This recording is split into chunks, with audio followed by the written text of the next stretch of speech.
Hello, everybody, and welcome to another episode of Speaking Steagles, the premier Pennsylvania pro football podcast. I am Nick Vete. That is Ricardo Martinez Paz. We've got another episode for you guys here, talking all things Steelers and Eagles. Wow, are the roles ever reversed today? Ricardo, I hate to be that guy, but this is the first episode where the Steelers have won and the Eagles have lost.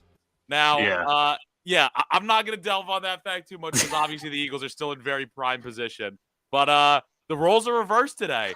And, that being said, it's going to be an interesting show to see how the dynamic shifts a little bit. Yeah. But also, we just also want to preference there's a lot going on right now in both of our lives. Ricardo's got, potentially some calls that are going to come up here. And we're also trying to get this episode done within the hour. Just a ton going on. So if there's anything that happens where we kind of got to, readjust or go in a different direction, so be it. But that being said, Ricardo, you sighed when I said hi to you this morning. How you feeling, man? All sorts of things, really. It's an unusual feeling, to say the least. We'll kind of get more into that as we go. But there's a lot I feel like I have to say, but I'm going to save it for later on. All right, sounds good. Well, we will get into it. We will start with the Steelers today. They were victorious in their game over the Saints, and I don't think I minced words last week when I was previewing this game, saying that this was a huge game for the Steelers. I personally felt that their season kind of hinged on this game against the Saints. Coming off of the bye week, they had to pick up this win. The Saints were playing on a short week. Steelers got healthy with TJ Watt back. There was too many reasons for the Steelers to not come away with the win, and hey, they delivered. And I'm an optimistic guy. I'm an optimistic fan. I really like some of the things that I saw in this game that get me excited to think that, like, okay, look, it's tough. You're still sitting 3-6 in the conference. Obviously, you're still in the bottom half. You're still staring up at the potential playoff picture, but you got a key win here against the Saints, and now you kind of look ahead to what the Steelers have in front of them. There's a path here for the Steelers to become relevant again, in the conversation again, in the wild card hunt, so to speak, again. So just some of the things that I really liked from this game. My first takeaway, I'll say, the Steelers finally were able to really get the running game going. Najee Harris had 99 yards on the day, leading the Steelers backfield. As a total, the Steelers put up 217 rushing yards on the ground. And again, this is a Saints defense that they've still got some playmakers on the defensive line. They've got Granderson, they've got Cam Jordan on the defensive line. Like, they've got players up front who are formidable. And hey, they were able to go out there and really it was the rushing attack that kind of led the way for the Steelers. So I was very excited to see that. They didn't have to lean on Kenny Pickett too much. He only had to throw the ball 30 times, completed 18 of them for 199 yards. So it's not like they were asking him to sit back there and throw the ball, 40, 45 times a game like he has had to at some other points in this season. So I really liked what I saw with them leading the charge, running the football. Hey, let's be honest here. At the start of the season, everybody thought that this offense was going to flow through the running game. And this felt like the first game where that was really what kind of dictated it. And look, they put up 20 points on the board, which I believe is the most they've put up in a single game this season. So I liked what I saw from the offense running the ball, and I think that that's something that can be sustainable going forward.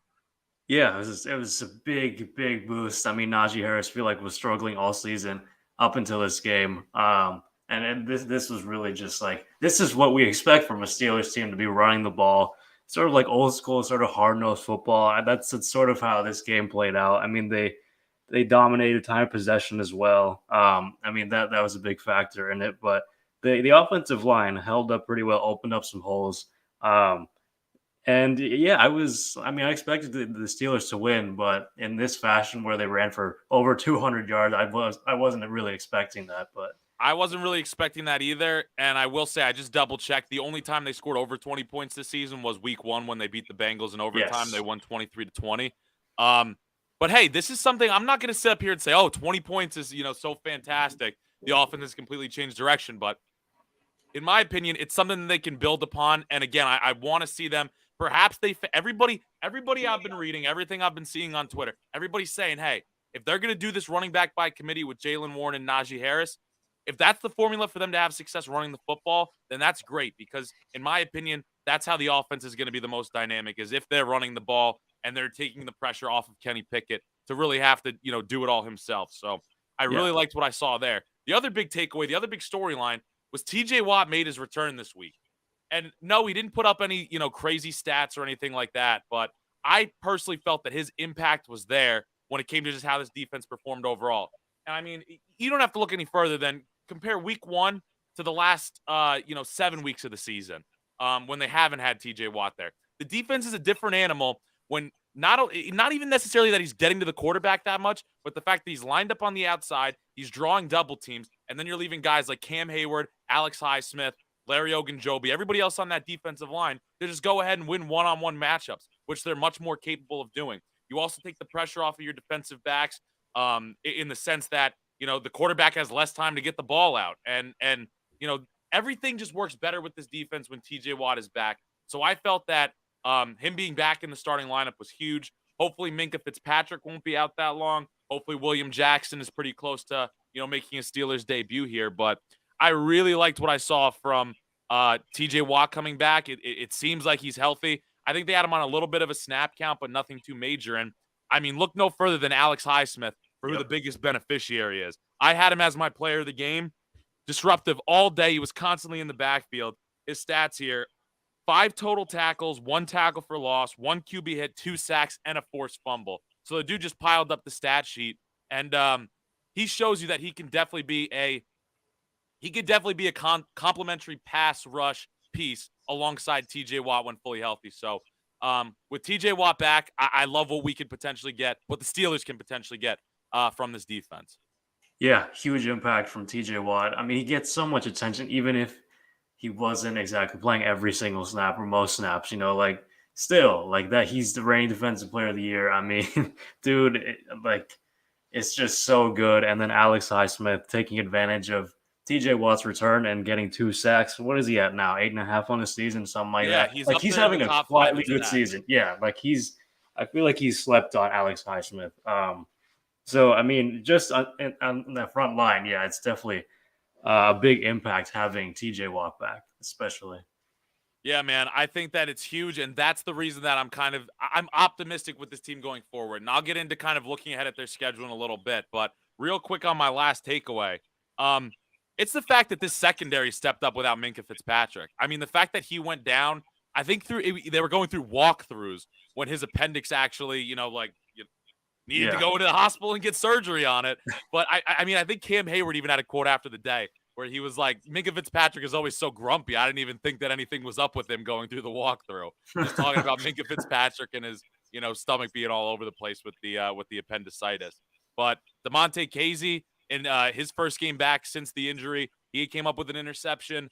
Levi Wallace came up with an interception, which was nice to see. And like I referenced before, they're going to get William Jackson back in here soon. Cam Sutton is another guy that I feel has been having a really under-the-radar good season. So I really like this defense as a whole is getting healthy.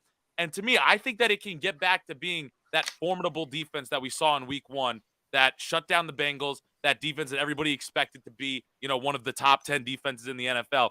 I think we're going to get back to that, especially if Minkah Fitzpatrick, doesn't miss too much time. And yeah, that's another reason that I'm just so excited about this defense. And if you can then, on top of it, run the ball with Najee Harris and Jaylen Warren and keep the defense off the field, which was their problem early on in the season, and let them be rested, let them not have a ton of snaps. It's a formula for success, man. It's a formula that they're going to be able to win some games here going forward. Yeah, man. Complimentary football. I mean, players getting healthy, the best ability is availability. So, that saying, and it's certainly starting to take place with the Steelers. Minkah hopefully back soon at some point, but yeah, it looks. I mean, a very encouraging win to say the least. Oh, I'm getting the call now, so I'm gonna have to take this. All good. You take that call. But I will say, just to backpack off of the point that you made about Minkah Fitzpatrick hopefully coming back and getting healthy. The latest thing that I've heard, and again, I don't know where it's kind of out of what the expectation is for him to come back fully, but when Ben Roethlisberger, he had a similar appendix issue back when he was with the Steelers. I don't remember the year it was, but I want to say it was in the early 2000s. He had a similar appendicitis issue take place. He missed 14 days. So I don't know if that's going to be a similar timeline for Minkah Fitzpatrick.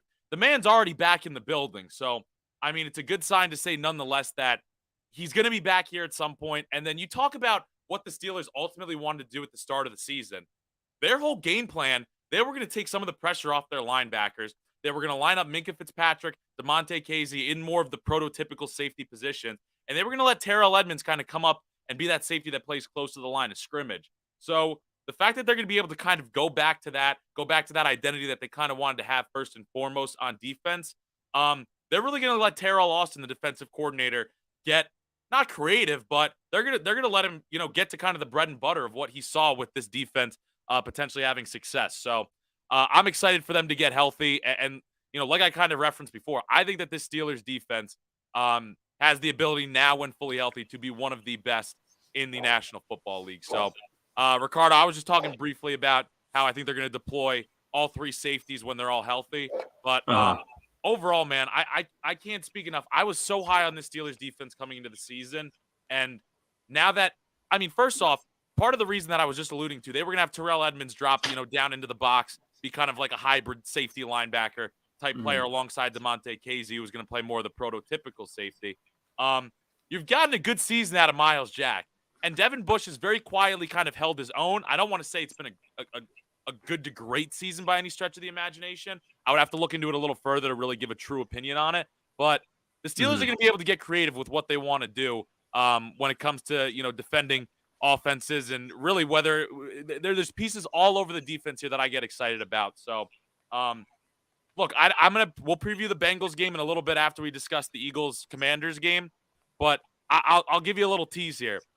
This game against the Bengals is definitely the biggest game of the season for the Pittsburgh Steelers. I don't see any doubt in my mind. Whether they win this game, win the next 3 games, you can go down the line as many games as you want. I see this as being for sure the biggest game that they're going to at least have through the start of December. And we'll break into the schedule a little bit, but even going back to, what they've done so far this season. And I talked big about how big this game against the Saints was. This Bengals game is going to be even more massive for the Steelers to try and come away with the victory. Yeah, for sure, man. So we've talked a lot about the Steelers. You want to dive into the Eagles a little bit here? Oof, I guess so. All right, let's do it, man. Let's do it. Yeah, so as I said, an unusual feeling that after last night, but probably my biggest takeaway, no, not probably, it is my biggest takeaway, is the self-inflicted wounds, as I was texting you last night after this game, is what ultimately lost the Eagles the game. Sure, there were some controversial penalties, whatever. We're not putting this loss again like on the refs. That's not at all. I mean, 4 turnovers. They only allowed 3 the entire season leading up to this game. I mean, the last turnover didn't really mean anything other than the Commanders scoring to really put the icing on the cake on this win. But yeah, as I said, coming into this game, Eagles only had 3 turnovers. The first one, a deep ball to A.J. Brown, was sort of forced by Jalen Hurts. It was picked off, and that ended up leading to a touchdown, I believe. And then the next turnover that they had, I mean, it shouldn't have happened either. This is what I'm saying. The officiating was questionable. Dallas Goedert's face mask was pulled by the Commanders' defender, and which kind of led to the fumble and to 3 more points on the following drive. But whatever, not the refs. I'm not blaming them for everything here. It's just they're not going to catch everything. That's it's just ball security is part of it. And then speaking about ball security, Quez Watkins, that 3rd turnover. That was brutal. That was so brutal, man. Yeah, I mean, you talk about how quick, you talk about how much of a momentum swing that could have been. If he holds onto that ball, goes down, the Steelers are now deep in Commander territory, versus all of a sudden that fumble is lost. Devontae Smith couldn't recover it. Quez Watkins, tried to get up and get it, but the Commanders, that was such a big turning point in that game of what could have been versus what ended up taking place. Yeah, exactly. That I feel like was just I don't know. When I saw that happen, I was like, man, this is just not meant to be. It's not going to happen. Like, yeah, there was still time left on the clock. It was still like early in the 4th quarter, but still, I mean, that is just, you can't do that. Ball security, you got to secure it there. And then just, it's just poor from Quez Watkins. He was wide open. I'm like, I understand he got like obviously getting up and running and trying to get more yardage, but just secure the ball, man. We would have been in the red zone, as you said, but that just wasn't the case. And I mean, I feel like the Eagles definitely would have scored at least a field goal on that drive if he had held on to the ball. But again, wasn't the case. And then really the penalties. I mean, 4 of them led to first downs. The last one against Brandon Graham at the end of the game, the final Commanders drive, when it was like 2nd and 12 or something like that, and Heineke gave himself up, and then Brandon Graham, like his momentum took him into Heineke, like that. Okay, fine, like you're not supposed to hit a QB once they're on the ground, but that's just lack of discipline. I hate to like sort of bash Brandon Graham for it, but you're a veteran, man. You've been in the league for 15 years. You know how the league works. Like,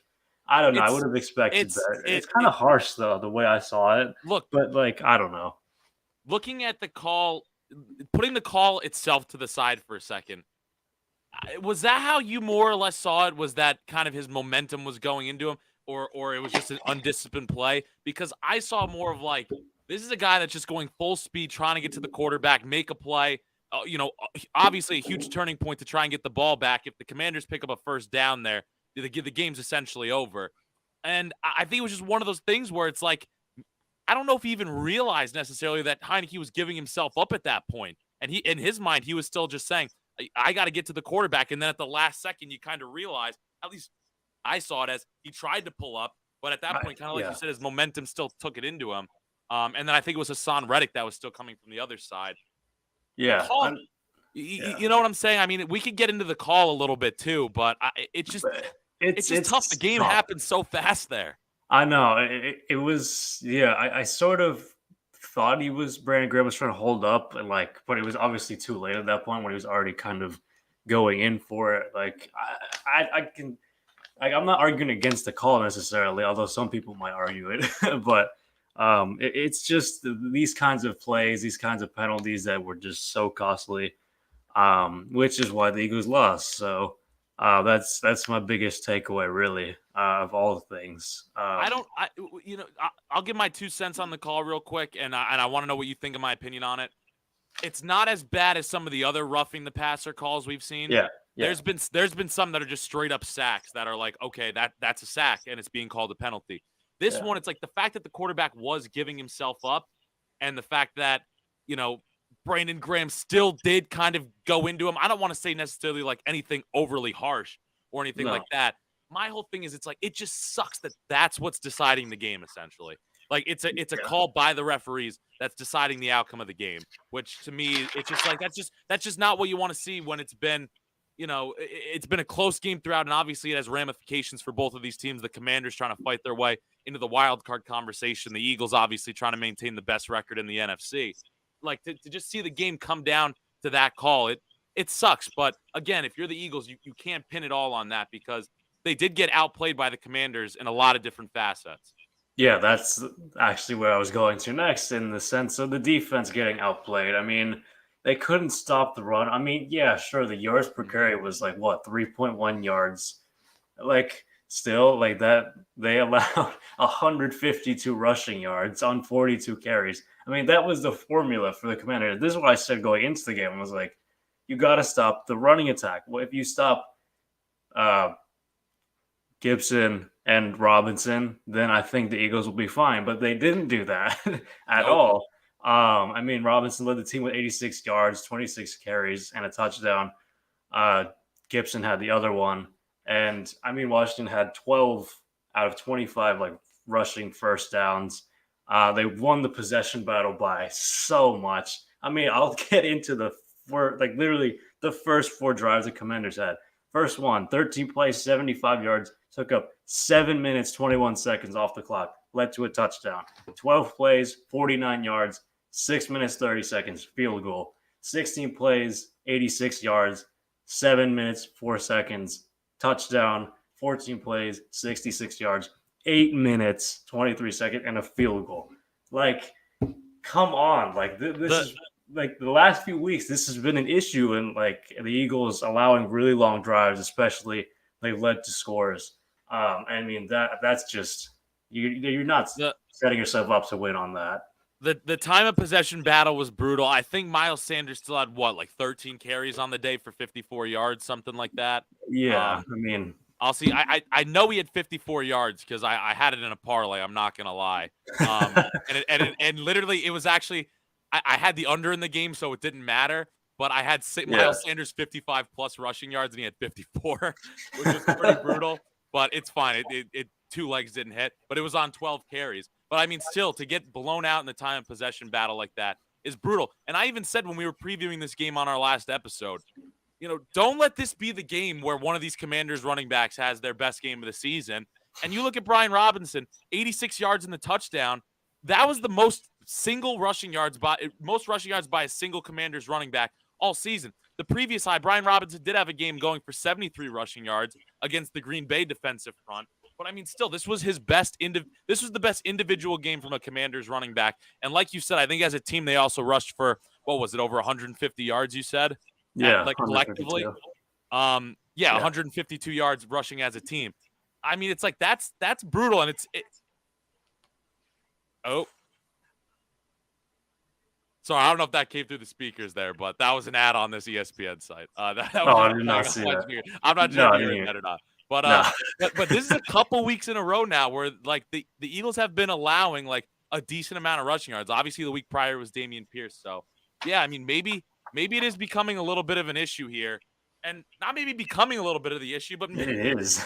maybe it is. And I mean, also you could talk about not only was it the Commanders running the ball so well, but Terry McLaurin also had a huge day Yeah. when it came to catching passes from Taylor Heineke.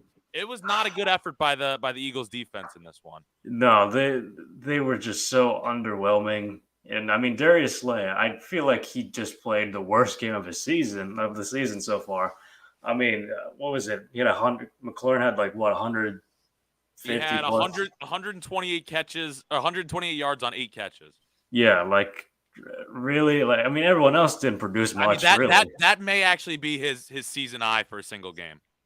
I think it is too. Actually, now you mention it, but that's ridiculous. Going back to this is only giving me back to October 13th, but from October 13th to now, this is his highest game receiving. Yeah, I mean that's just poor. And yeah, I just double checked. This was the most yards and most catches he's had in a single game this season. I don't understand why. I feel like the defense was playing soft, like very much off coverage. Like if there wasn't enough man, I just like something was wrong there. Like it just something I knew in like just the whole like feel of the game, something was off. I was like, this is. It felt very different from all the other games the Eagles had played, and the defense obviously being the biggest. I mean, the most at fault, I guess. It was just so disappointing to watch all these like talented players play like below what they like are normally like they can play up to essentially. James Bradbury got burned on one play, and Terry McLaurin. I mean, that was a great throw by Heineke, great catch by McLaurin, but just in general, it was such an underwhelming performance. I love. I'm going to bring up Jordan Davis. I feel like we miss him a lot at this point because that man is just so good against the run. And Marlon and Marvin Wilson, they just suck. I cannot. They're like those two in the like running packages are just bad. I don't want to see it. I mean, we saw it again last night. I mean, it was just pathetic. I agree with you. They definitely need Jordan Davis back. And we talked about that last episode. He's such a key piece. So now, I mean, like I kind of want to flip the script a little bit, not completely to previewing the Indianapolis game, but obviously you kind of have to keep things in perspective. This team is still 8-1. They're still leading the division right now. Obviously, it's a close race, not only for the division, but also the Vikings are sitting there 8-1 too, looking for the top spot in the NFC. Obviously, the Eagles have the tiebreaker there, but this is going to be a battle down the stretch for the Eagles. They're not kind of alone in this show. They're gonna So how do you obviously losses are going to happen in the National Football League. It stinks that it came against an opponent that you'd like to think was inferior, but hey, they got the bestie on this Monday night game, and Now you kind of have to refocus and move on and get right against the Indianapolis Colts team. So, how do you kind of look at this in the grand scheme of everything, and how do you kind of move on? I don't know if you want to jump right into kind of previewing the Colts game or just in general. What's kind of your next step here? What's your next frame of mind? So I'll say this first to all the Eagles fans who are writing the Eagles off for some reason or are giving up on the season after one loss. Literally, screw you, because this team is one of the most talented, if not the most talented, since the Super Bowl season. So I don't want to hear that. I still think they're the best team in the NFC. I believe so too. I don't really care about the schedule. A win's a win in the National Football League. A loss is a loss. Same thing. Whatever. With that being said, I think the Eagles' response really has to be like more disciplined. I mean, they got to clean up their turnovers. The run game, I'm just going to keep emphasizing that every single week until they figure something out. Like they're playing Jonathan Taylor. I guess I'll sort of go into the preview. They're playing Jonathan Taylor. Sure, it's Jeff Saturday. Sure, he just got the win. But like any team can be any team on any given Sunday. So just, you know what, this is something the Eagles should learn from. I think it was very humbling, if anything, for me especially, because I have never experienced the Eagles going undefeated up until this point. Like for this long of time, like it's such an unusual feeling this season, like losing. So I would imagine it's the same for the Eagles as well. So really, they've got to figure themselves out, regroup. Yeah, look at the film, look it over, see what went wrong, which was a lot of things, and just build off of that. And like I said, the first thing you got to do is stop Jonathan Taylor because, I mean, the passing attack for the Colts isn't very, very good. And, like Matt Ryan's not good, not that good anymore. And then the pass catchers, who they even have? They have Alec Pierce. They have Michael Pittman, Paris Campbell. Yeah, like they're okay. It's not like they're anything crazy. So I'm with you. I think the main thing first and foremost is like don't let this be Jonathan Taylor's get right game. You know, yeah, he's been very underwhelming compared to what the expectation was based on his stellar season last year. Don't let this be the game where he all of a sudden figures everything out and he goes off for 120 rushing yards on 25 carries. Don't let that be the case.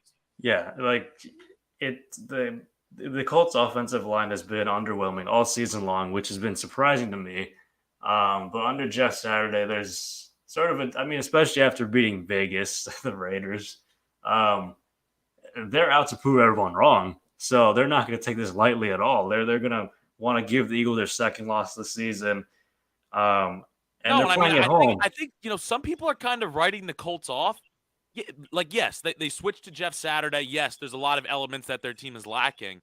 But, like, a wild card berth, like, they're still in the conversation. Like, they're still, like, kind of right there just a couple games out. It's not like this team is sitting there, with 2 wins on the season, and they just got a surprise win against Vegas in Jeff Saturday's first game. Like, yes, I know there's a lot of skepticism around Saturday. I don't buy into it being, a real serious answer.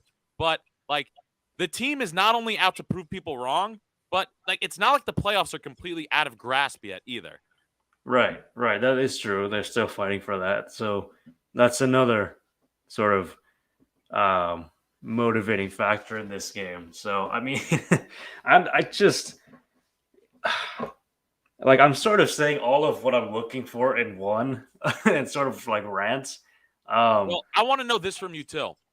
Coming off a loss like that, where not only did the Commanders just kind of move the ball all over, especially early on, I think you said those first 4 drives they were, holding the ball for so long. Exactly. The time of possession battle, obviously they dominated. Do you want to see the Eagles kind of try to counter that and really just feed Miles Sanders, feed Kenny Gainwell, feed those Eagles running backs? Do you want to see them do that and try and balance that out a little bit? Yeah, I would say so. Definitely. It takes pressure off of Jalen Hurts. And I mean, overall, it just sets up the play action game a lot better. I mean, they didn't really do that last night. So I mean, like the Eagles can beat you in so many ways, but if they keep like shooting themselves in the foot like they did last night, then it's just, I mean, they can lose to anyone. That's just how it works. So the running game is definitely something that the more emphasis needs to be put on. I just feel like they've been struggling in that aspect the last couple weeks, and sort of letting Jalen Hurts lead the team, which is fine and all, but you got to have some sort of balance to not be like super predictable. Not that the Eagles have been. It's just it's another thing that makes you that much more dangerous and complete as an offense. Yeah, no, I think that's fair, and I think the fact that they were down early and the fact that like the Commanders were just controlling the time possession, I feel like that's almost part of the reason that they kind of got away from the running game a little bit. But I think it's definitely going to be important to try and establish the run in this game. Yeah, I mean, I wouldn't be surprised if this was another close game, especially if Jonathan Taylor goes off. But um, so I guess my three things, yeah, stop Jonathan Taylor. That's the biggest one. The Eagles' response, how much sharper they are, how motivated they are in this game, to really bounce back and see if they are a contender. Otherwise, there could be issues if they You, lose this one. And then the offense just has to clean it up. Like 4 turnovers is not going to win you games. it's not acceptable. The first, yeah, it's not at all, and it's the first time they lost possession. The turnover battle. So, like, no, I think if you're an Eagles fan, you got to see this team be extremely disciplined and really go and kind of assert their dominance over this Colts team. I know that yes, Jonathan Taylor obviously can get going. You got to figure out a way to contain this run.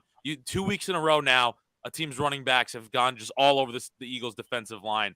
You got to exactly. find a way to slow down Jonathan Taylor, and you got to really just go out, play a disciplined game, and show like, hey, we're still the cream of the crop in the NFC.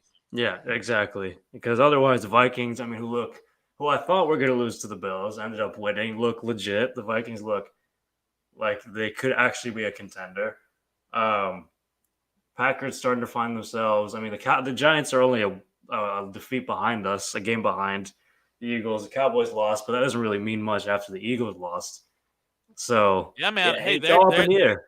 there's come playoff football, man. There's going to be some teams here in the NFC that are going to give some good games to the top heavy. The Vikings, the Eagles. Some of these teams on top in the NFC.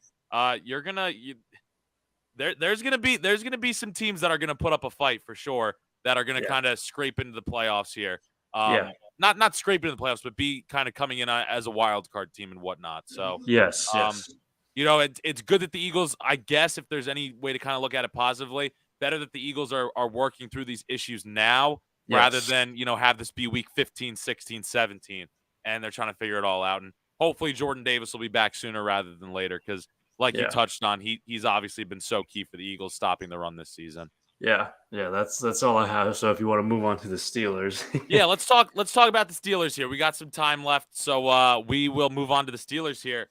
Like I alluded to earlier, this is the undoubted biggest game of the Steelers so far on this season. From where they've been, losing games against teams like the Patriots and the Jets and the Dolphins, games that were certainly winnable that they let slip away. And really they fell to 2 wins going into the bye week to come out and get the win against the Saints. You're 3-6 now. There's a huge difference between all of a sudden being 4-6 and kind of crawling your way up a little bit in the standings versus being 3-7. And it's like, all right, you just lost another game to a division rival. So to gain that ground on the Cincinnati Bengals, I think this is absolutely the biggest game of the season that the Steelers are going to have. They can right a lot of the wrongs that they've had, losing those close games if they can pull out another one at home against the Bengals. So this game is just so big to me. So big to me, man. And I think that they kind of have to do it the same way that they, beat the Saints. I'm trying to pull it up here where the Saints were specifically. The Saints were a little bit worse this season when it comes to yards per game running the ball against. The Bengals are middle of the pack. So again, I think if that's kind of how you assert yourself, you run the ball through Najee Harris, you run the ball through Jalen Warren, you try to get this offensive line to get a push up front. I think that's, again, got to kind of be the key way to get things started here. And like I said before, this defense is healthy. Put up a strong fight against Joe Burrow. I don't know what's the status of Jamar Chase. I'm not sure where he's at with his injury. As far as I know, he was still out. I think Um, he's still gonna be out. Yeah. so I mean, hey, that's one less weapon that you have to worry about. Yeah, Yes. still walking with crutches as of 16 hours ago. There was a report. So Yeah. This is a winnable game for the Steelers, and I think you kind of have to go with a similar formula. TJ Watt is back. Your defense is better. We'll see what the status of Minkah Fitzpatrick is, whether he's got to miss another game or not. Yeah. But even if he is, that's not an excuse. Like DeMonte Casey, Levi Wallace, Cam Sutton in the secondary, all these guys stepped up last game. They're going to have to do it again. They've got one less weapon they have to slow down, and hopefully they can control the time of possession battle and punch in some touchdowns here, led by their running back duo. I mean, yeah, that's you said it pretty well. I mean, just think about the last time they played. The Steelers sacked Joe Burrow 7 times. Yeah. Picked them off 4 times, including a pick 6 from Minkah. So this defense is more than capable of, defending well against Joe Burrow. I mean, they're division rivals. It's going to be a close game. It's just no matter how you look at it. If I'm the Steelers, I want an absolute dogfight in this one. Get me in the trenches.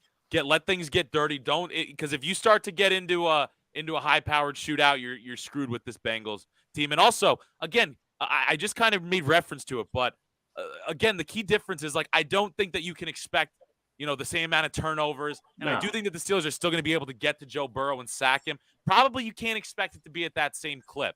But all right. The X factor that the Steelers didn't have in week one. Week one, Ricardo, guess who was the Steelers' high rusher in week one with 36 yards on the ground against the Bengals?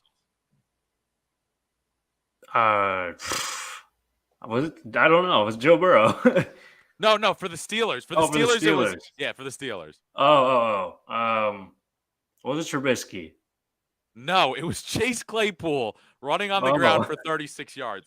So, I mean, that's what I'm saying. If you've kind of found something, if something has clicked with these running backs after that win over the Saints, that's a factor that wasn't in play week one when they beat the Bengals. So I think that's definitely going to balance it out. And remember, the Bengals dominated the time possession battle in week one. If you can balance that out, hey, man, I think it's going to be a close game, and it's going to be up for grabs for the Steelers to come away potentially with the win. And again, Alex Highsmith had a big day. As you kind of mentioned, the Steelers piled on the sacks against Joe Burrow in week one. With TJ Watt back, who knows? Maybe we can expect to see Alex Highsmith get after the quarterback again in this one. Again, I'm bringing my hopes. What was it? 9 sacks they had against Joe Burrow? 7 sacks, something like that. 7 sacks. Yeah. I mean, that's a little outlandish, but hey, it wouldn't shock me if they were up around 3, 4, 5 sacks.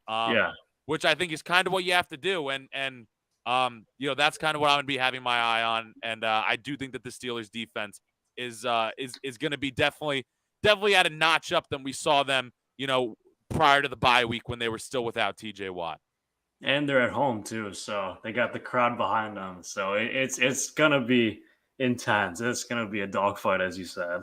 And again, part of the reason why I'm saying this is such a big game too is, again, I said it before, the difference between 4-6 versus 3-7 is huge, especially when you look down the road a little bit. And your next 2 games would be at Indianapolis and at the Falcons. 2 games that would certainly be winnable as well. So, again, I'm not trying to get ahead of myself. I'm not trying to look past the Bengals because this is such a huge game. But the stage is set a little bit. If the Steelers can get a win here, things would certainly start looking positive. So I am very – this is a game that I'm going to be absolutely dialed into. And it's huge. It's huge. There's no other way to put it. This is a massive game for the Pittsburgh Steelers. Yep, division rival. I mean – you have to win. I mean, I hate to lose to a division rival, just like last night how the Eagles did. But yeah, huge game, man. I mean, we could talk a little bit about the standings here too. The Bengals currently sit 5-4 outside of the playoff picture looking in. The Steelers at 3-6. I mean, this is a division rival right in front of you that just to get to the wild card, you're going to have to jump. So, This is as big a game as you're going to get in Week 11 for the Pittsburgh Steelers. Yeah. And I think the circumstances are there and the reasons are there as to why the Steelers could potentially come away victorious. Yeah, definitely. It's possible. If they did it in Week 1, they can do it again in their home stadium. So and they're home. So definitely going to be having my eye on that one. And hopefully we have some good news to talk about with both of these teams. The Eagles bouncing back. The Steelers find a way to get the victory over the Bengals when we talk again in a week. But do you have anything to add before we wrap things up here? Nope, nope, not at all, man. We're all good. Always a No more, blast. no more Eagle slander to close things out. No, I feel All like right. I've said enough. All right, sounds good, man. Well, hey, it's always fun chatting about these teams with you. It's always fun just talking Steelers and Eagles, and hopefully we'll have some good news to break down when we come back in a little bit. Be sure to follow the Instagram and Twitter. We're posting on there. Instagram more so than Twitter. But Ricardo, you have a good rest of your day, man. Thanks, man. And that's going to be all for us. So, again, thank you, everybody, for tuning in whenever you did. That's all. Bye-bye. See you later.